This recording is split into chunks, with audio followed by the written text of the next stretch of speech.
I think that when men consider the consequences of voluntarily surrendering their freedom to an institution like marriage, they are thinking that their benefits outweigh the consequences or the negatives. And I would argue that it's not the case for most people.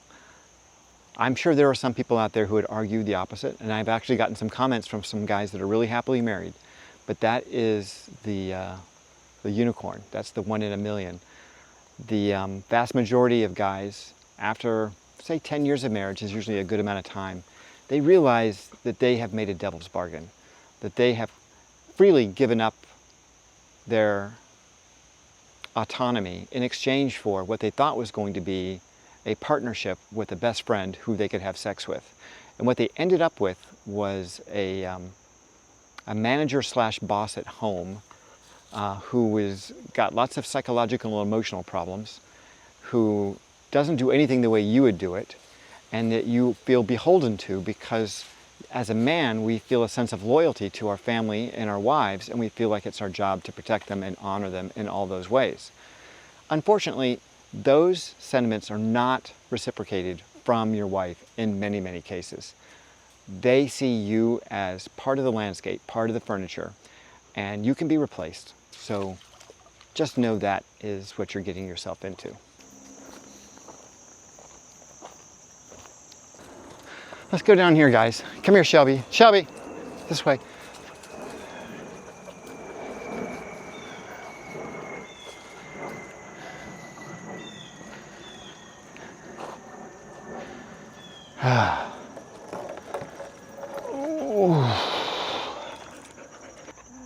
You know, even some of the most successful women who have great careers are really, really quick to pull the trigger on having kids, because I think that secretly they all want to be stay-at-home moms. Or not all, but a lot of them do. They want to be stay-at-home moms.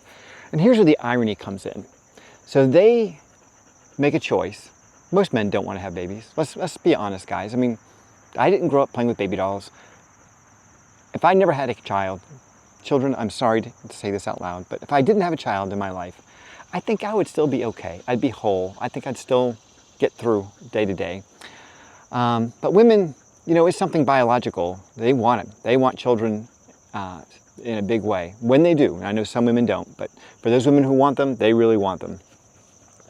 So here's what happens. This is where the law gets involved.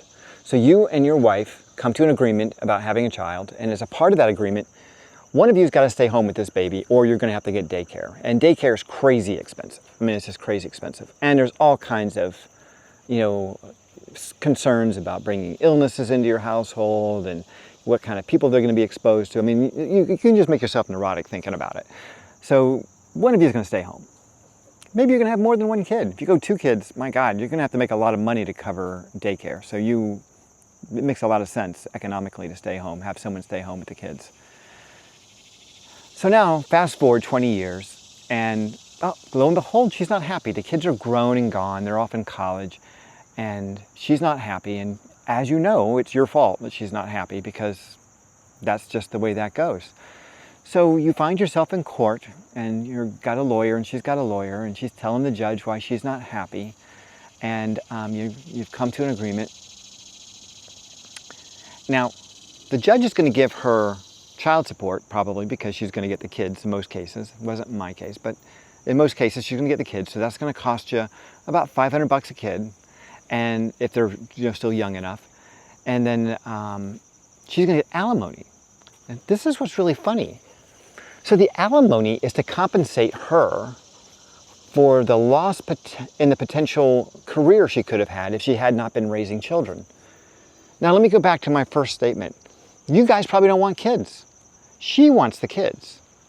You would probably rather just be a happy, loving couple, each making tons of money and taking lavish vacations and buying big houses and driving fancy cars. That's what you could have done. But if you have children, your whole lifestyle gets scaled back. So you're going to have a much more scaled back lifestyle. It's going to cost you a ton of money to have children. Yeah, so having kids is very, very expensive. And then you got to feed them, clothe them, and then if they're smart enough, you get to send them to college. Have you seen what colleges cost? Oh my God. You could easily be in the hole for $500,000, maybe $1 million by the time your kids get old enough to go to school. Yeah, it's an expensive proposition. And going back to my earlier statement, right now it's all your money. You get to choose everything and how it's spent and how you live your life and what things you want to spend it on. You get married to a woman who wants to have children. Now, there's a lot of wonderful things about it, and it could be great, and you could get a lot of, wonderful life experiences from it. I don't want to take that away completely. But from a financial perspective, it's going to cost you a fortune. And it's really a flip of a coin if in 20 or 25 years she decides that she's not happy and wants to leave you, and then the court system gets involved and they determined arbitrarily that she deserves to be compensated for having raised the children, even though it was her idea to begin with and she didn't really want to work in the beginning anyway. So yeah, you get screwed twice on that one. Lower lifestyle and then half your money going forward.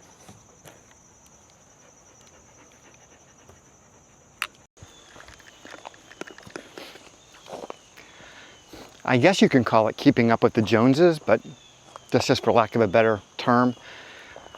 Women are hyper aware of what other people think. Hyper aware. And it means a lot to them. So, and I'm not just talking about like people you know, like your neighbors or your family, or even the people in your town or your community. It's like everybody, like anyone and everyone's opinion matters.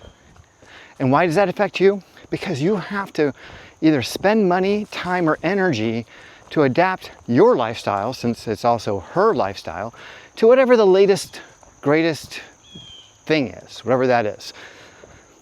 This sounds silly, but it has dramatic and impactful results. So, on the silly side, you're decorating your yard and your house for every season of the year. On the serious side, it can affect the way your children are raised, which can be really, really important, If your neighbor's kid is going to the fancy school, then guess what? That's going to be a problem if your kid's not going to the fancy school. So just prepare yourself for that. That also carries over to what car she drives and what clothes she wears and all of that stuff. So just be aware. I think I owe this to social media. I think social media creates a real problem for women. I think that there needs to be some kind of an emotional test or a psychological test that people take before they're allowed to sign up for one of these apps, because it definitely brings out the crazy.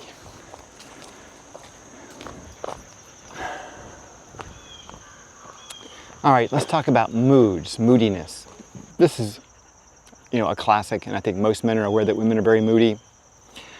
But when you live with a woman that's not your mother or your sister, when you live with a woman that you're trying to have a partnership with, and that mood changes, it can be really impactful on your life.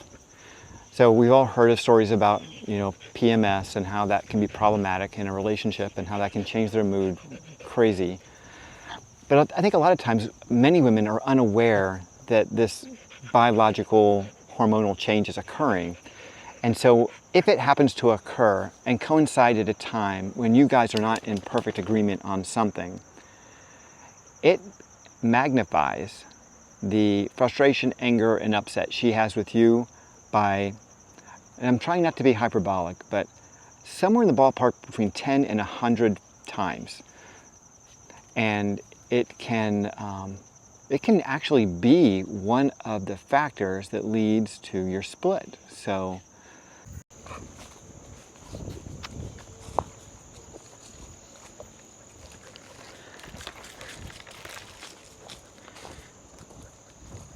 now, if you're a 1% guy, like you're rich and good looking, you probably don't have to deal with this, but the rest of us do. What that means is that a woman married us knowing that we weren't ideal. We weren't the ideal choice for her. She really had someone else in mind. And she lets us know this subtly all the time. And that subtle reminder that you're not the right guy kind of does get under your skin.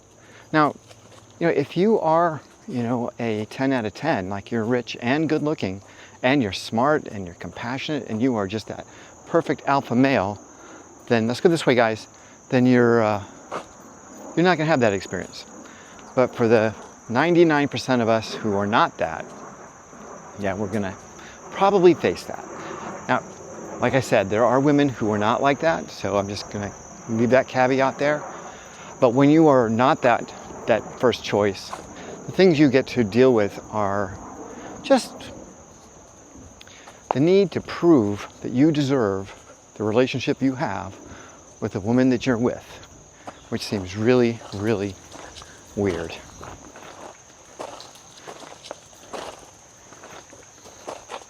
So there are tons and tons of little things that just come up that are going to be different if you get into a committed relationship than they are when you're dating. So when you're dating, everything's kind of a negotiation. Say like you're going to go to a movie, you want to see movie A, she wants to see movie B, and you guys negotiate. Maybe you see movie A this week and movie B next week, whatever. No problem. Everything's cool, everyone's happy. When you're in a committed relationship, the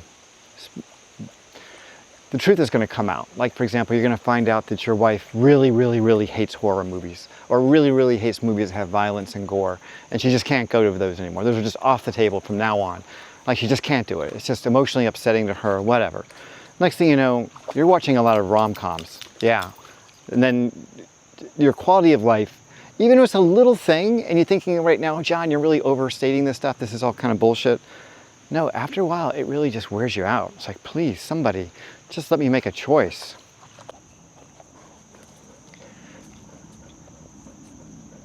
So I haven't even gotten into some of the typical things that just go wrong with people in stressful situations, like alcoholism or drug addiction or just mental health issues that inevitably crop up. And you as the husband having to deal with that can be a huge, huge issue, because when those things happen, you know, the financial burden increases significantly because you're going to lose one income if you're just making an income now. And emotionally and psychologically, it gets very, very tough. Or, God forbid, you know, something should happen in your industry or in your career or whatever, and your job goes away and you need to start over and do your own thing, or you just open a business, or you need to, you know, start over with your career training. You may find that when the lifestyle is threatened, that lifestyle is more important to your wife than you are. So you consider that. So I like having dogs. In fact, I have a house full of animals. So I've got 3 dogs, a stray cat that now lives with me. My daughter has a whole basement full of small animals, bunnies. She had chinchillas. I think we have a hedgehog down there. She's got 3 birds living down there. And yeah, they make a mess. And yeah, our house probably doesn't smell ideal. In fact, one of the primary reasons my wife gave me for leaving was she didn't like the hair that the dogs left on the floor. And when my a dog I had had for 17 years passed away, her initial thought was, we're not getting any more animals. And my initial thought was, he was here before you were. Like, the dog thing, that was pre-existing condition. That's going to happen. That's going to stay. So maybe he's gone, but someone just like him is coming to take his place. Speaking of dogs. So if you're single and you're living in your own place, you have control over everything. You got control over your furniture. You got control over the dishes. You got control over, you know, everything in your house. Well, when you get married, you're going to relinquish that control. You're going to find yourself as a tenant in your own house. And that means you will not have landlord authority to make significant changes to property, and you will have to pass it through the boss before you get anything done. Going back to finances, you know, and we were talking about them in relationship to children and how much money they cost. Having your own money and being able to make your own decisions and buy things that you want, like a car or a house or a vacation or whatever, you really do lose full authority over that. Everything really does need to be done in concert. And yeah, that's a lot to give up. That's a lot of freedom that you give up. So keep in mind that marriage was created about, like, 5 or 6, maybe 600 years ago for the purposes of keeping families together, so that single mothers weren't running around with lots of children that need to be fed. And so we needed to have an authority to help keep men in the picture to feed everybody. And that was at a time when women were completely dependent on men. They had no rights at all. They couldn't work. So having a man involved really was important for defense, for safety, for security, for all of those things. Well, that's changed. We don't need to be involved in this scenario anymore. There are lots of ways, if you just think out of the box, that you can have a long-term relationship with a woman and potentially even raise a family without getting married. I mean, you can create legal contracts to account for almost any situation where both parties agree what the provisions and the limitations are of that contract. And I would strongly recommend that you do that. I think the need for marriage has ended. I don't think we have a need for that in our society anymore. I think that people are fully capable of coming to an agreement about how they want to live their lives as two responsible adults. And neither party is going to be disadvantaged. Each party can get what they want from the relationship, and there's no need to get the state involved. At least that's my thought now. All right, you guys, I hope you've enjoyed the video. That's all I have for you today. Please remember to like and subscribe, and share the video with guys that you know that are considering a long-term relationship or marriage. Maybe you can save somebody's life. All right, stay healthy, stay single, and I'll see you in the next video.